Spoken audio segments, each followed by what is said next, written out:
Hello guys, in this video I am going to show you how to use a template on the Unfold application. But first I just want to mention, don't forget to subscribe to my channel, because at 10,000 subscribers I am going to show you my whole YouTube revenue statistics and growth strategy, how to make money online. So let's jump into it. First of all, open the application on your phone. Tap on the home button down below, which is the first option, and after that select a template from these options, which are organized into categories. So click on the relevant one and tap on use this template down below. Here you should allow the application to have access to your photos.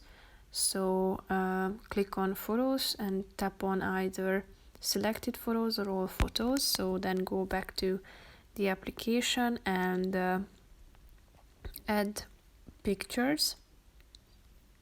As you can see, you can insert pictures to your template that you have chosen. So feel free to add more options, and you can also change the template itself.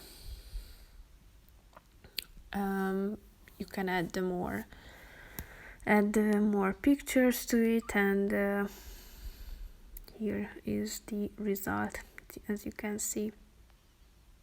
If you want to save it, just simply tap on this arrow button, and then if you go to the project section, you are going to see that the new item appears at this section. So that's pretty much it for this video, guys. See you in the next one. Bye bye.